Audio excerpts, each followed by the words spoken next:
Morning all. Nice to Morning. see you all. Hopefully you can see my screen. Um, Excellent. Right, what we're going to run through today is the key steps to implement an inventory system. Myself and Cal, be about half an hour, and hopefully give you some ideas on and some steps to move forward. But yeah, how is it in sunny Staffordshire, Cal? Funny, you can see the reflection off my forehead for a change. So yeah, it's not too bad. It's nice. Excellent. Right. Okay. So we're going to run through. I'll go straight into the presentation. We're going to talk a lot about the process initially and a bit about us at the end. So just only brief introduction is my name is Matt Flanagan. I'm the MD of Bluehub. And Cal is one of our senior consultants at Bluehub, been with us 5 years now. So we've been running for about 12 years. So, okay, we're going to run through some of the steps that we're going to be picking up on. So hello and housekeeping. Cal, I don't think you've got any fire things at your fire drills at your home office today, so there shouldn't be anything there. There's nothing planned here, so if the fire drill goes off here, I have got to run off. But in terms of asking questions, there's a Q&A area. There is a chat area that you can utilise. We will be stopping to pick up some questions as and when they arrive. There will be a recording of this as well that will go out afterwards and be made available. So if you've got colleagues or other people who want to see it, then you will get a link for them to go and see it. We tend to run these about every 2.5 months, just to keep in touch with people and educate and give some awareness to people. So we'll get straight into it. So in the chat, what are you drinking? I've been having tea. I don't know what Cal's on. Cal's on in a coffee cup with tea. But yeah, we're Is tea a for coffee me mug with in a tea. coffee mug. Indeed. Right. Okay, so let's get straight into it. Okay, so we've been implementing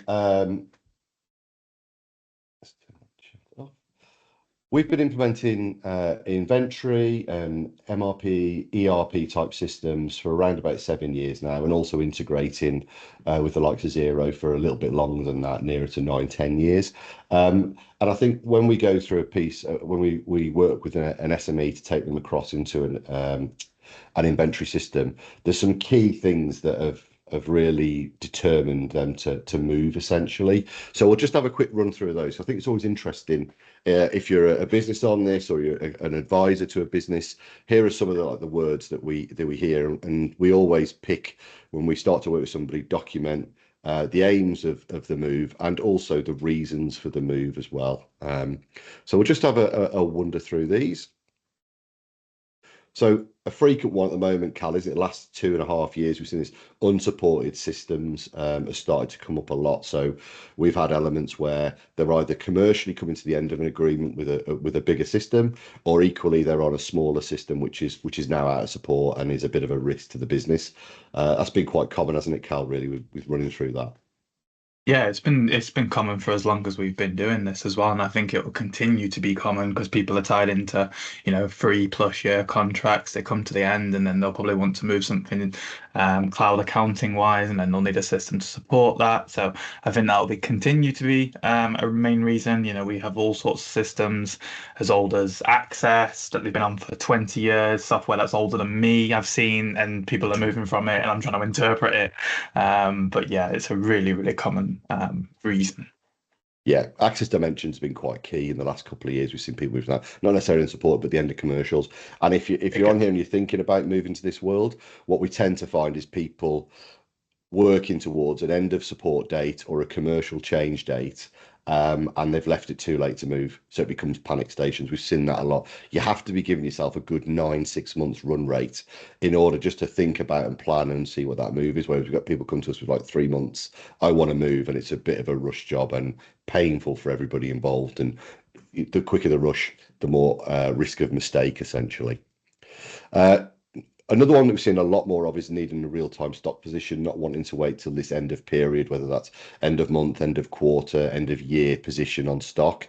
I think we've seen a lot more fast-moving stock, especially the e-com, really starting to thrive in the last 3, 4 years with online sales. So that there's nothing more to add to that than looking for real-time stock positions, in there really.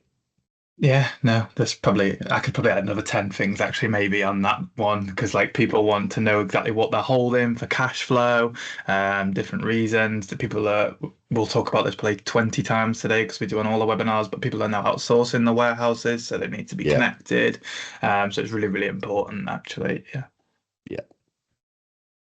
Manual integrations. So I think we've seen the growth of disparate systems being what people's operational platform is really. So I think what we're starting to see is people have got a maybe a sales element or maybe a fulfillment element or maybe even the accounting element and stock position if you're using production, maybe a production element where these are all systems which are working in isolation. So what we're starting to see is people are looking and thinking, well, there must be a better way of moving this data between Mhm. systems. And I think that has been a real, like if we're going back 4 or 5 years, certainly the COVID, it was like we might link an e-com channel up or a sales channel up and maybe an accounting, and everything else was just maybe in the one system. We didn't worry too much. But I think we've seen an explosion of like, 4 or 5 systems being linked together, working in tandem to get those to get the data flowing. So it's definitely a growth area, I think, at the moment, isn't it?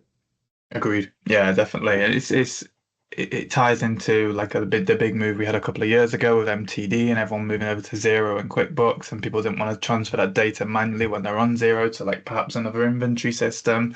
And also we hear a lot that businesses are paying staff to, transfer data between systems, but by moving to a system that has connectivity, you can save a lot of time and effort and money. Yeah. And a lot of those integrations are already written as well, aren't they? So it's not everything's got to be written from scratch every time, which was a bit more the normality for sort of 4 or 5 years ago. Um, Moving away from physical server base, where they've got a server in the office and need to get rid of that. I think that's been an area that's definitely started to move. We've seen that all the way through, to be perfectly honest. But I certainly see in the manufacturing world and maybe the wholesale world, there's been a move from that. E-com have been a little bit more aware of SaaS-based and internet-based systems. So server-based is definitely something people are looking to move away from and go into this more cloud-based world. Manual processing. I mean, it links in with the manual integrations, right? We've just got different systems being updated by different people as we go through that. So I think that's like quite something that a lot of people are now looking, how can we get more just better efficiency around those things? We're seeing that quite a lot, and we can.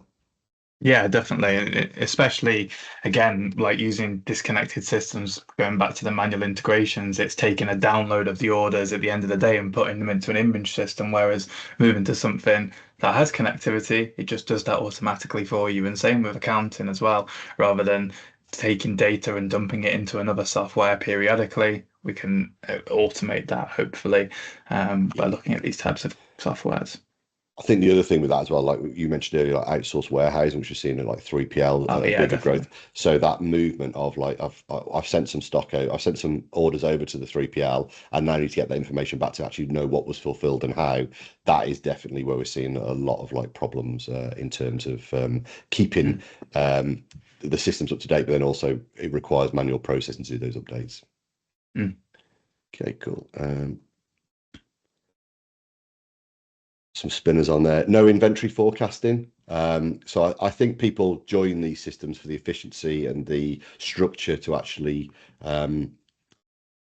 getting orders out the door and making sure the purchasing and all of the supply chain process is correct. But actually, once you've got that data in 6 9 months in, there's actually quite a lot of rich data in terms of what your actual products are actually doing and be able to forecast forward, which I think is quite an exciting time. Still at the early stages of that, but I think that's an area that a lot of people are really starting to understand that once we get the data in, as long as the system is running properly and the data is being kept clean, then we've probably got some really rich data in there that we can start to work with the business to work out what does the next year look like and what are the products which are selling and Mhm. got margin in them, which ones are sort of taking up space in the warehouse as we go through that. It's an interesting one forecasting actually. When people come to us and me, it's not normally the top of everybody's list, but when I mention it can be done, they're like, "Oh, wait, we do have that spreadsheet. We can actually automate that or put that somewhere." I'm like, "Well, yeah, potentially." So it's Yeah, it's one that people don't realize that can be automated on the stock side anyway. yeah. Okay.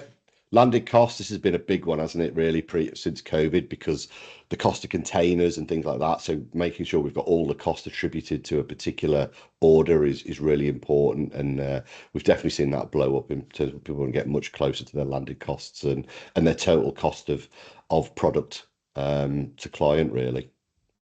Yeah, multiple different angles and multiple factors that across the world that have affected this, through from COVID when stock items were fluctuating all over the place. People needed to track, individual batch prices so they can actually get an accurate cost of goods sold. And also with containers in the Middle East and all sorts and the war, people need to actually accurately track, the cost of acquisition and through and using systems that are cloud-based and online, you do have that functionality to be able to say, okay, we bought these 50 units and they were £4, the exact same 50 units but on another month were £6, so it's full visibility, and that's really important. Yeah, absolutely. FX requirements. So I'll let you talk through this, Carl. Yeah, ethics requirements can come in many different guises. Most people, it's buying from the Far East and Europe and being able to, buy in different currencies, store that stock in your native currency, but see that you've actually bought it somewhere else, and also being able to sell in different currencies as well and account for Yeah, that. So if you're expanding outside the UK, to the US, Europe, wherever it may be, it's being able to facilitate what invoicing requirements your customers have and then facilitate live rates. So you're actually seeing what that's worth to you, and also maybe fixed rates as well if you have some form of intermediary where you buy currencies from and all that wonderful stuff. So yeah, being able to account for that facilitates growth and expansion of different businesses. yeah. I think as well the world's got smaller with the adoption of online selling. Essentially now it's the world. I think Exactly. it's so multi-currency is very key to a lot of our clients. Multiple warehouse requirement. What we mean there, Carl? Yeah, it goes to my point earlier on.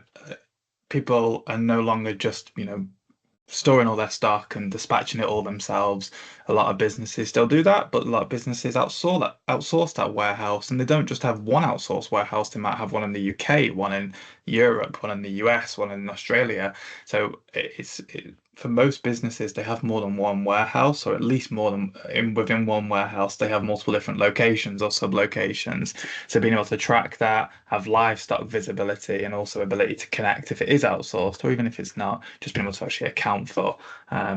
multiple different physical locations. A lot of second phase moves as well from some of the business we work with is actually to go to another warehouse is being introduced, whether that's a local one to them or whether that's a third party or whether it's a different region they're going to start attacking in Mhm. terms of client base. This is a good one, customer specific pricing needed. So this is where we get the pricing tiers. So I'll let you talk through it a bit more, but this is one that comes up a lot actually when clients are looking for what can be covered when we move to a new inventory system. Before I started doing this, I never knew people had so many different weird and wonderful ways of charging for items. Like I've seen so many different crazy ways of doing it. And people want to take that they've probably done for, 20 plus years on an Excel spreadsheet and put that into the system. So it needs to facilitate that, or at least give them a new way of facilitating it that makes sense. So, people have quantity breaks, quantity discounts, price tiers, customer specific pricing, customer specific discounts. So a system being able to account for that and make that life easier, because the problem right now is they have, price lists on spreadsheets. They're in people's heads, or it needs to go to the MD for Yeah, them to actually work out the price. Whereas customer calls up, pull the product, it sees their price, sees that product. That is again time saving, and a lot of these reasons are accounting for time saving and efficiencies yeah. in the end. There's also, like you say as well, that's in the system. So the system has got the rules in order for you then just to facilitate. So it's then not somebody's off. Like what pricing did we agree Exactly. for so and so, or is it quantity break? Is it based on volumes, etc. Yeah. In terms of values, even as well, we've seen that. So Yeah. and I think we've got need real time, need the real time and true product profitability and visibility of that. And I think that's been a real move. Again, goes from this periodic. We're going to get things updated monthly, quarterly, yearly, even in that essence. So we've actually got this now where you can see product profit visibility almost to the day, really, in terms of that, can't we?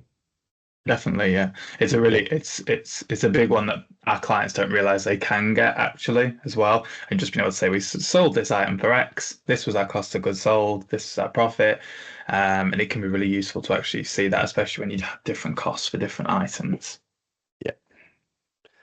And I think a big one that we've got is people are exploring, they're already on maybe a zero QBO, or they're exploring moving to zero and a QBO, QuickBooks Online, that is, if you're not sure of what I mean by that.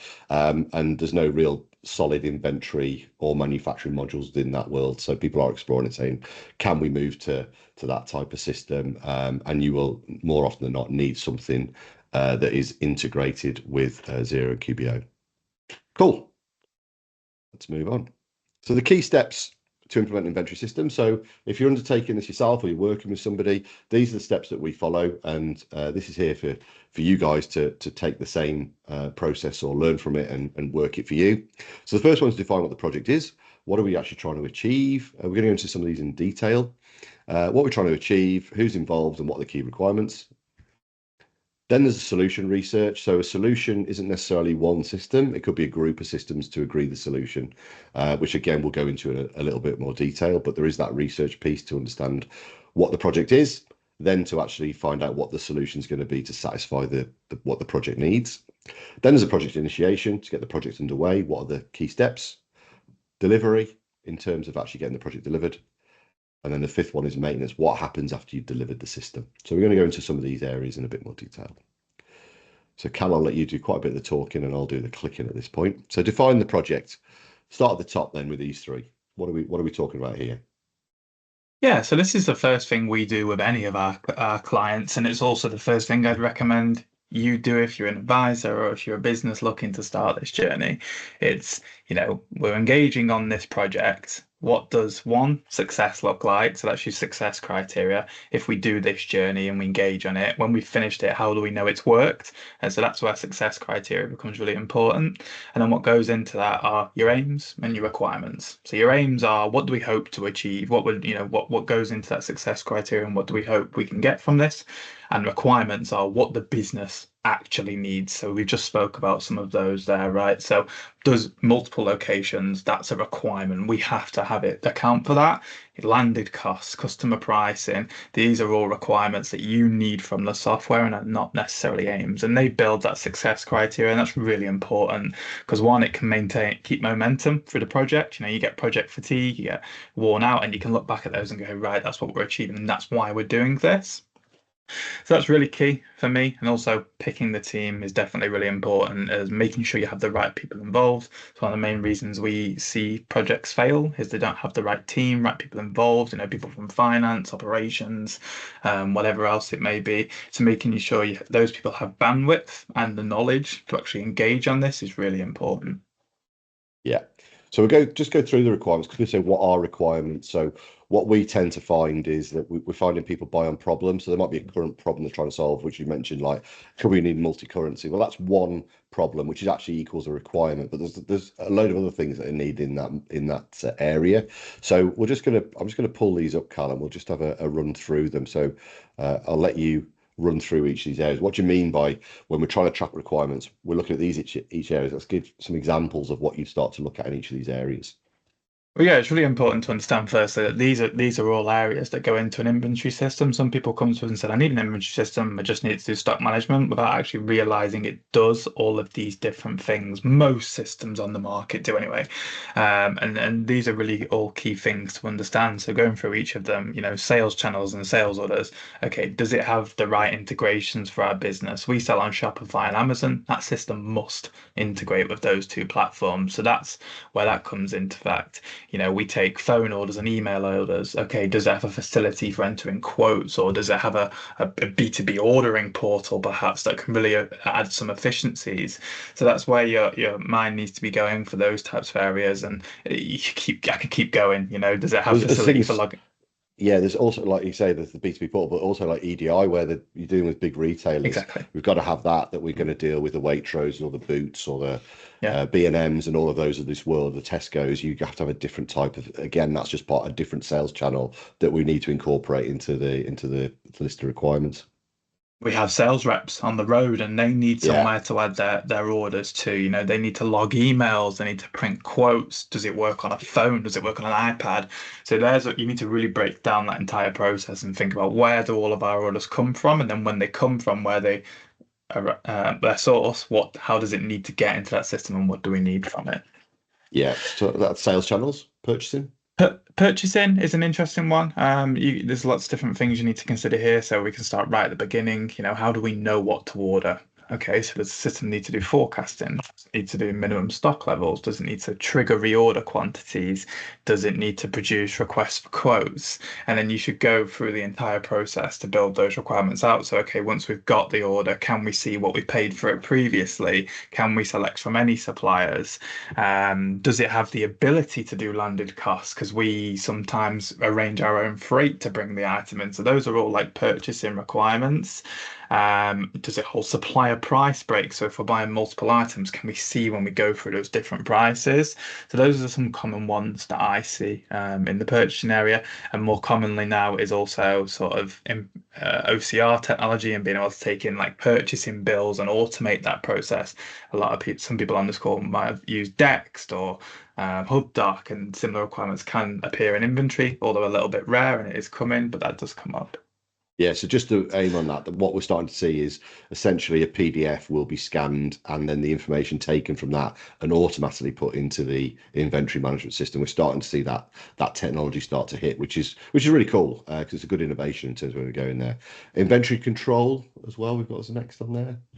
Yeah, so if you've got your own warehouse, this one becomes a bit more specific. So, can we manage returns? Can we do stock adjustments? Can we do stock takes? And then we go down to the product level as well. Can it do bills of materials that surround inventory control? Can it store different units of measure? We see quite a lot, pallets, cases.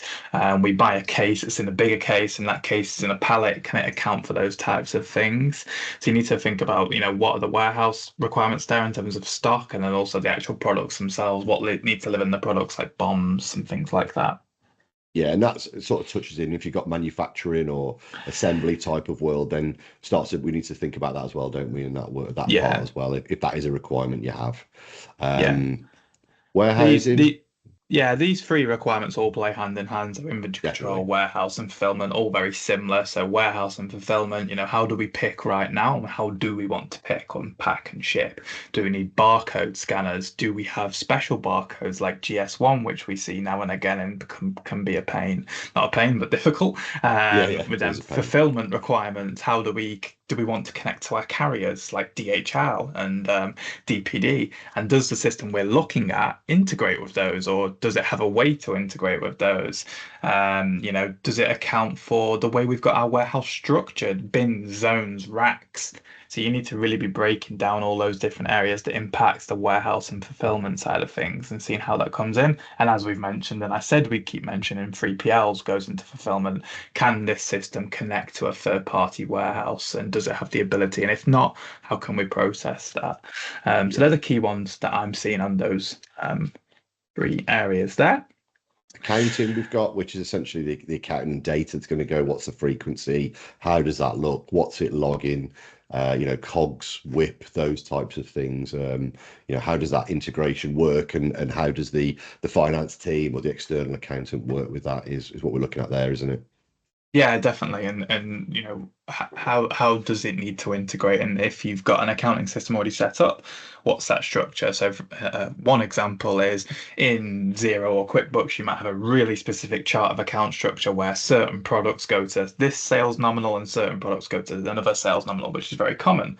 Can the system automate that and do that? Some of the systems we work with can, some can't. So that could be a requirement that you need to stipulate to your potential partner, or if you're doing it internally. And sometimes people forget those. Sometimes people forget those accounting requirements because they just think it's going to integrate. But as you say all the time, no integration is equal and no integration is the same. Yeah, So it will work in different ways. Tracking categories, they also impact inventory systems, but people don't realize. And how do we want them to yeah, interact with said system? totally. And then reporting as well. We've got. I'll let you touch on that. Yeah, reporting is really common and obviously, and different requirements in different areas. Most inventory systems have some level of reporting, not always the greatest. So if the system that we're looking at can't do those reporting requirements, does it integrate with something that can? So again, Yeah. the systems that we work with have baseline reporting and then they have options for integrating external reports in. So that's a really key one. And my recommendation is write down what you do right now and what it looks like, and give that to the person you're speaking to, or that's what you should be considering when looking at the software. Yeah, it's where are they currently sat? Where do you actually Exactly. source those currently? Because there's a bit of a working out where you used to track things and where you do them now. And I think the other thing in the requirements is it's not just what you're doing now, it's what you also want to do in the future. So we're also, Right. we mentioned like sales channel, like EDI, it might be, well, we're not going to work with any retailers this year, but in 18 months it is on the target. So we want to go and work with some of the retailers, and there is that option. So you've also got to future proof some of this element as well when you're going through it for the whole thing. So I'm not using outsourced warehousing right now, or we've only got one warehouse, but it is likely we will have more than one warehouse in one way or another. So we have to think about that as a future proof as well. So you're not having to move system again because a requirement hasn't been captured. Mhm. And then we document the project, right? We document that essentially, which is a set of requirements. Um, and there's some which are like mandatory, and there's some which are nice to have, and that gives us something then to work off. So if you're taking this forward, that's what you should really be looking to build. We do have some clients who come to us with it, with something ready made, which is really good because internally they've got something written down as a joint. Where you haven't got that written down, it's all verbalized, and there's people are taking how people hear things and how people say things can be very differently interpreted. So I'm a big fan of getting something written down. Yeah, and like I said, if you haven't wrote something down, how do you know what you want without just guessing things off the top of your head? Yeah, We speak to some people who I have to sort of tell them what they want, or my questions insinuate their requirements. And some people give us a fantastic document, and I can look at it in 5 minutes and know and go, this is a great person to work with. I know exactly how we can help them. So by documenting that, you're already off to a good start. yeah. I think as well, what we've seen is if you go with a problem only, so you don't build a list of requirements, because your current system and processes might be doing some stuff really well. You want that to be replicated in your new world, but equally you've got these problems that want to be solved. So you need to look at it holistically. But our fix up work has gone up like 400% in the last 3 years, and that's primarily down Mm. to people who bought on a problem, not on a set of requirements. So it's super important that you do go through this. It can feel like overkill, but I think most people are thankful at the end when they've got it because you can go back. Also, people join the project midway through. They can go and look at like this is what we're meant to be doing and this is what we're meant to be covering. Okay, I mean that's quite a meaty part of it, right? So then Yes.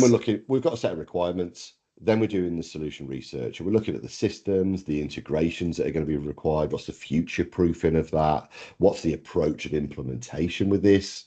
Um, the due diligence on the part of it. I've got some real spinners in here. I don't know where I've got all of these different elements from. And then the commercials, obviously, there's a monetary amount. So, I mean, just touching on a couple of these, um, what some of the key ones that you would when we're looking at this solution research, like what's the key ones that people really need to bear in mind? Well, the first we said this before we started, and we may talk about it again. But the first thing I'd do here is how are we going to implement this project? Are we going to do it internally, or are we going to look for someone to do it? That's the first thing I'd do. And fact, the different factors may go into that. Bandwidth of your team. Do you have the resource and time internally to implement it? Commercial. Do you have the financial budget to engage a partner or someone externally? And also timeline as well. Sometimes partners, might take a bit longer than you might want to do it internally. And also, do you actually trust yourself? And what sort of success are you looking at? Yeah, Naturally, you engage people like us and our counterparts who do this every single day, and probably potentially do have a higher success rate. So those are different factors that would go into it for me, and then that can then channel off where you go. So if you're deciding to do it internally, you're then going to want to pick that team we've already spoke about, and then you're going to need to do a lot of this research yourself. Whereas if you engage a partner, you're probably going to pay them, and you just need to turn up to meetings, and they're going to do a lot of this for you and have a similar approach. But if you're looking at it yourself, you're going to need to look at all these different systems with that document that we've spoken about and start, booking demos with those softwares, engaging trial accounts, and starting to test some of those things internally, and then comparing that against some of the other bits on here, like how much does it cost, how long does it take to implement, and also things like future proof. We plan to have a third party warehouse, we plan to have a EDI in 5 years. Can the system do it? And things that you'll need to start thinking about yourself. Yeah, I think it's quite a bit of architecture at this point of like what's the solution going to do for day one, and also like for day or year two, year three, is that going to be there? And I think just touching on those options like of how you of who you use, I think if you've got expertise and experience internally, there's no reason you can't lead one of these. But I Totally. think if you haven't, I think that's the issue. If it's your first time, I think that's quite difficult to do. So it might sound biased to use a partner, because obviously we're partners, but I think it's also, we have seen people do it internally very well, but they have had a dedicated resource to actually get it through with some experience. So that's another option to do in that as well. But yeah, I When think go on, Cal. No, so I was just going to say, when, like you made a great point, is when you have that resource internally, time, knowledge, the projects could be more successful because no one knows the business better than you Yeah, internally. totally. So we have seen some projects or accounts where they look fantastic, and we're like, we don't really need to do anything here other than maybe a bit of training because you've got everything perfect. So if you do have that time and knowledge, it can be a good start. Yeah, absolutely. I think the other risk is there's what we call native integrations, and then there's non-native integrations. A native integration is like a zero Shopify will link in together. There's a known way of doing that. If it's a third party, which is not a native integration, something's got to be written. There's a lot of workflow understanding that can be one-time consuming, quite confusing, and also quite costly if you get it wrong. So that's something to bear in mind. But essentially, at this point, if you've got your requirements doc and your requirements documented, you should be then selecting these systems based on a set of requirements, not a particular set of problems. And that's super key. Vendors will pick you off on problems. Like if you got three, four problems like pricing matrix or anything like that, yeah, I'll show you that that works. But there's all the rest of the requirements which are currently you need, and then get lost in that. Project initiation.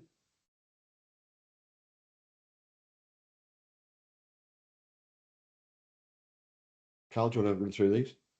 Yeah, so we've touched on it very briefly here, but depending on the outcome of stage two, this is going to decide what you're going to do here. So if you have chosen a partner, you're obviously going to let them know you'd like to work with them. If you're going to do it internally, you're going to confirm internally who's the team that's going to be involved, what does our project plan look like, and how are we going to approach this? And we'll talk about what that might look like in the next step.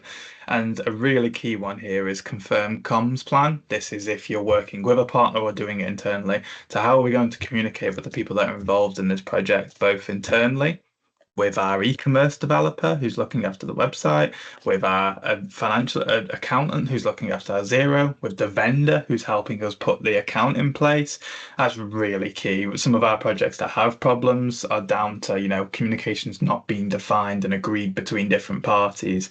And as we've spoken about, because the inventory system is the hub of all these different moving parts, we need to agree how we're actually going to get them all aligned Yeah. and ready to go. Yeah, that's a good point. Actually, we found that with some Shopify, with some Shopify localisms or customizations on there, which have affected how that's going to actually work with the inventory system. So that's quite key as well. So yeah, but I think the comms plan is super important, and also internally who's going to be involved, and they do need some resource to be involved in that in terms of time and availability. Okay, I'm going to let you talk through this bit, Cal, the project delivery piece. Yeah, absolutely. And I just alluded to it there, but these are the steps that we go through at a very Yeah, high level when implementing a project. There's some things in here that are missing and we haven't put in, but this is generally what we'd go through. Now, if you this go is the through a high level. There's a whole high host of level, lower yeah. level If tasks underneath these. if you go through an expert, they're probably going to have a similar process or something that might go through. If I was doing it myself, these are the steps that I would go through. So the first one here is proof of concept. So this is really important. And you actually might do this right at the start, perhaps for some people, and we do as well. So taking the system and taking what we do how is it actually going to work? And are we going to prove the concept? So the concept in this example is we do sales on the phone. So how's that going to look in a system, and how's it actually going to work for us? It's really key, because then once you know that, you know what you're going to train your staff on, you know if it's actually going to work, and you also need to know if you need to look at something else perhaps to plug in. So that's really key for me, in terms of knowing what it's going to do and can it do it. Yeah, this is an interesting step because a lot of vendors don't like to do this. It's loose. I'm just gonna, yeah, okay, sorry. Yeah, I think this is a key part here in the Oh, I've got that wheel was in now. sorry, Kerry, I just switched you off there. But yeah, so I think this is a key part because the proof of concept essentially is if you're about to embark on a system, there's some key processes that you probably need to see before you implement the system. Two reasons. One, you can raise any objections or concerns or risks with these key processes on whatever set of systems you're going to have. The second part to that is it sets expectations about what you're going to get, because otherwise there's all these assumptions about this system. I've had a couple of demos of it and it's all good and great, but actually from that then we have actually got to, you go back when this person receives this system on day one, they're like, oh, my old system used to do this, and I used to do it like this in another system, and I thought it would work like this. Well, you need to remove all of that, and we've got pretty good review scores, and the reason I think a lot of it is just expectation setting about what you're going to get, and I think that's the key thing. I think without going through a proof of concept, you are at risk of assuming what you're going to receive. Whereas we will go through, look, these are your high risk processes. This is what we need to spend some time on showing you how it's going to be. It's a piece of paid work, but ultimately at that point, if you find anything that's fundamentally flawed, you haven't got to go ahead with the whole implementation, which leaves you in then a less risky position than going all guns blazing. We get the system implemented, and then it's actually there's a problem with it, or there's an assumption that's been really overlooked by everybody. So that's the reason we do that, isn't it, Carl? Yeah, absolutely. And also, if you're looking at using someone, expect to potentially pay for this service as well. Some people can't always Totally. see the value, but it's probably the most important thing you'll pay for, because you know if it's going to work or not. And a lot of people are surprised that we actually charge for this process, but it's so important and almost more than the implementation, really. Yeah, I think as well it ties in with the requirements doc, and then if there's missed requirements that haven't been captured during the requirement, even though we go through a full listing and questionnaire, there'll be someone who pops in or something that pops in, and we just need to clarify how this is going to work. And I think that's so important for expectation setting of what this platform system is going to do for you. Cool. We'll move on to the next few. I'll let you carry on, Carl. Yeah, system setup goes into sort of two parts here. We have system setup, and then we also have what we call data, and that's actually transferring the data from your existing system and putting it into the new system. Now, depending on the system that you've chosen, it's going to have different formats or different fields that it's going to require for you to actually put that in. So it's taking that data and migrating it over, and also configuring all the back-end settings to make sure it matches with those requirements, and also project plan that we've put in place previously. And there's a lot of settings to these systems, so you do have to vigorously go through them and check them all right. The amount of optimizations we've seen where there's a massive issue, it's literally just one button that they haven't ticked and it stopped something working. So it's really important to go through. Okay, on to training and workflow reviews. We'll cycle through these pretty quickly because I'm aware of time. Yes, I will talk quick. So training and workflow reviews is really important, right? We need to actually train our staff or our users on the system and how it works, the functions, and what to expect in certain scenarios. And then workflow reviews, once we know the system, how are they going to do their day jobs, and how are they going to do what they did previously in the system, and making sure that all goes to plan.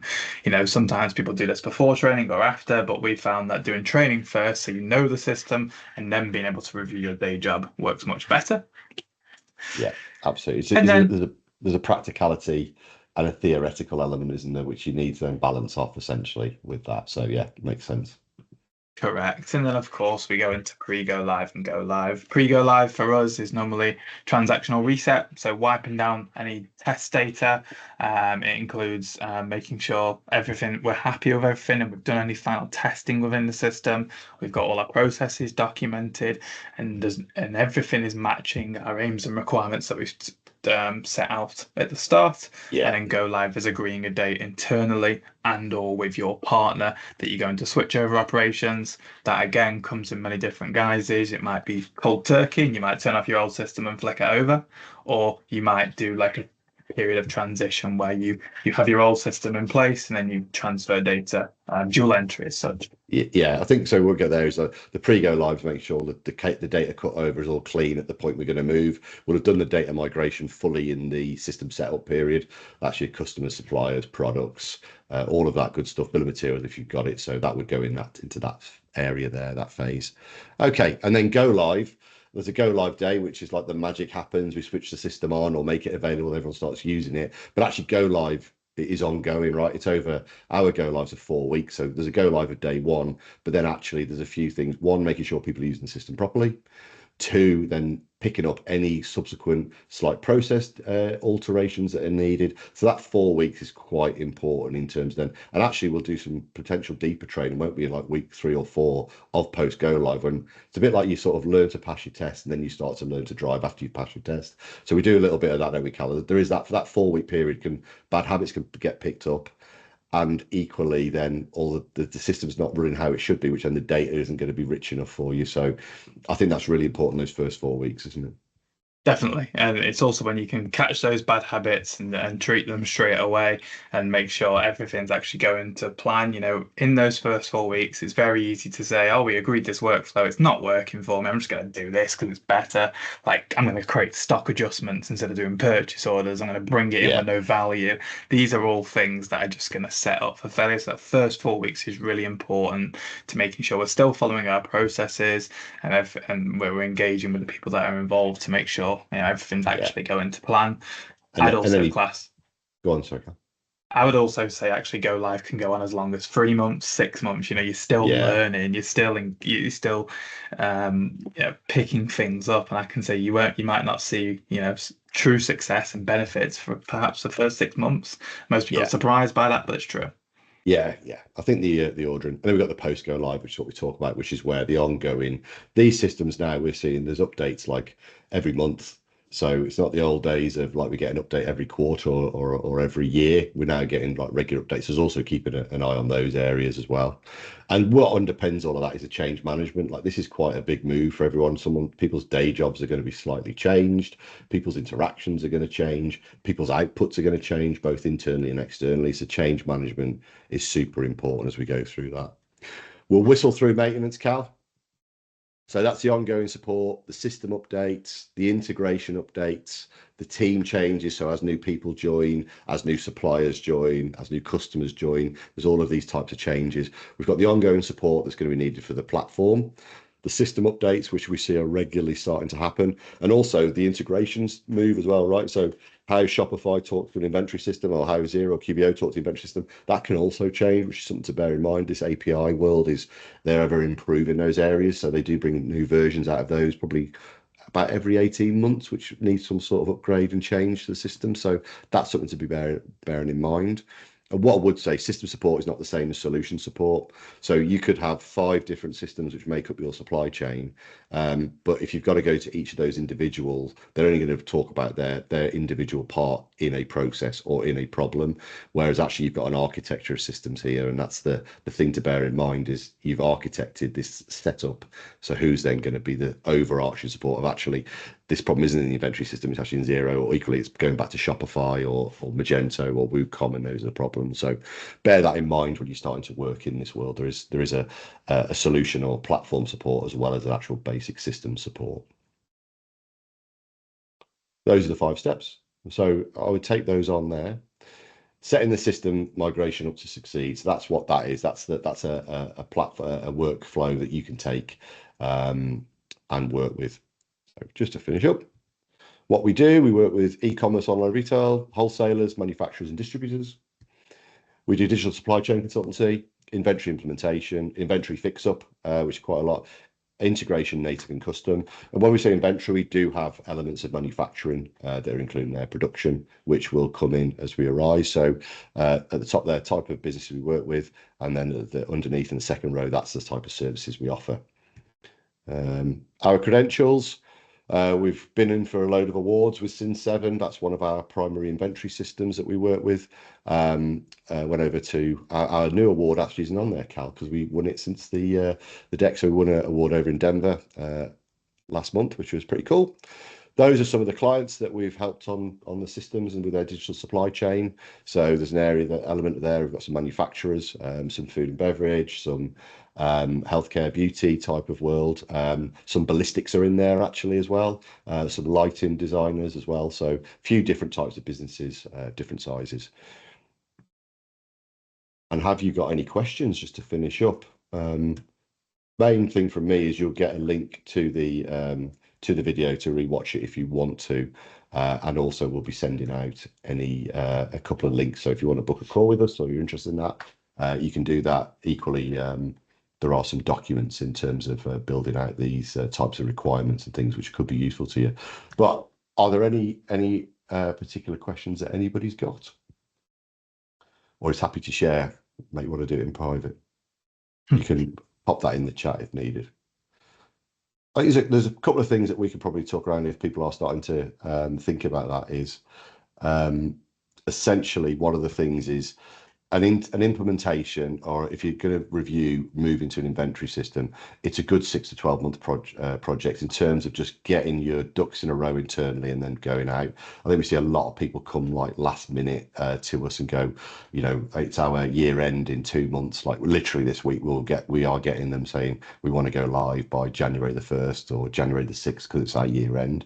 So I think be super mindful about how long these things take. And also, I think one of the key reasons it takes so long is a lot of the people who have to be involved from the business that we're working from have also got a day job.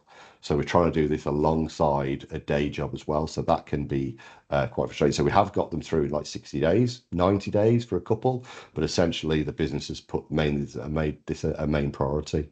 I think the other thing I'd probably bear in mind is the timing of the year. If you're busy, you know, we've got Amazon Prime, we've got Black Friday coming up and all these types of things. If those are busy periods or you're seasonal, then you need to start looking towards when is the time which it makes sense to start looking at this. But there's to start looking and then actually start. So, you know, we've got people who sell ice cream or gelato. They're very busy for the pre-summer, but maybe a bit quieter after that period as well. So I think timing is really important as you go through that. If there's I don't think there's anything else, Cal, is there, that you've been dealing with? I don't think so. No, I guess the only one final point that I'd make is cost. Some people are quite surprised with the cost of inventory systems in this space, but I think if you look at everything we've spoke about today and all the moving parts it has and what it actually does for you, it's really key to understand. Yes, some inventory systems can be expensive to pay for, but what it's actually doing for your business. And also, I always tell people to do like a cost benefit analysis. So, for example, it has sales order automation, but you're paying 2 staff members to enter quotes day in and day out. How much does that cost compared to, you know, a system can just put it in the system? There's things like that and landed costs and sitting on spreadsheets, figuring all that out. The system does it with a push of a button. Yeah, so can you give an indication of cost of Sin7? So Sin7 probably starts at $300 a month. We've got clients paying $2,500 a month. It really depends like what you're using in terms of modules, what you're connecting up to for EDI and things like that. So there's a real broad range, and it's depend on users. There's a whole tiering of how it does it, but that's a sort of range in terms of Sin7 that you're probably looking at really. Yeah, based on integrations, based on users, order volume, anywhere up from $300 a month, really. Yeah. Got another question coming in. Thanks, Thomas. Thanks for the question. Baseline cost for a setup or a starting point.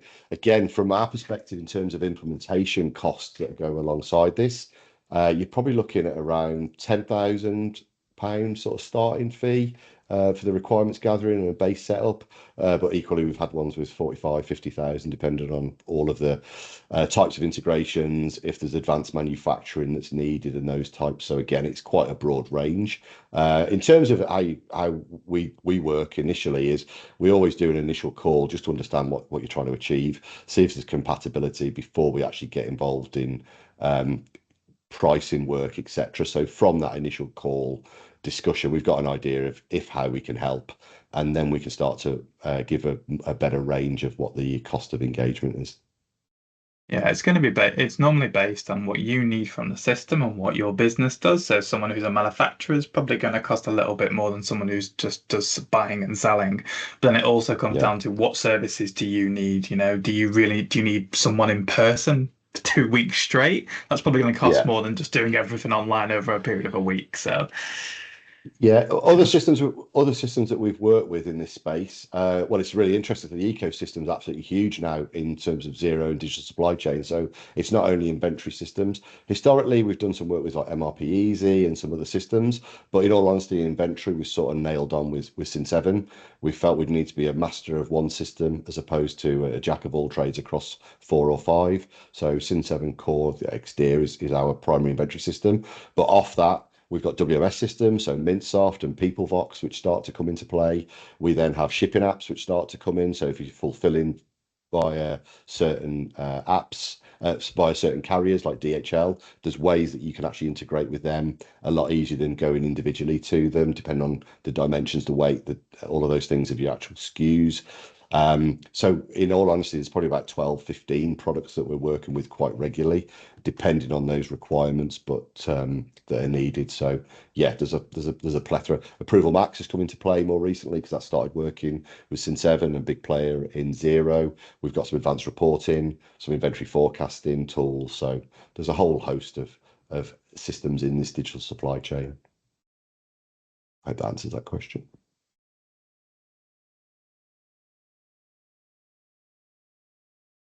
No problems, Paula. Okay, guys.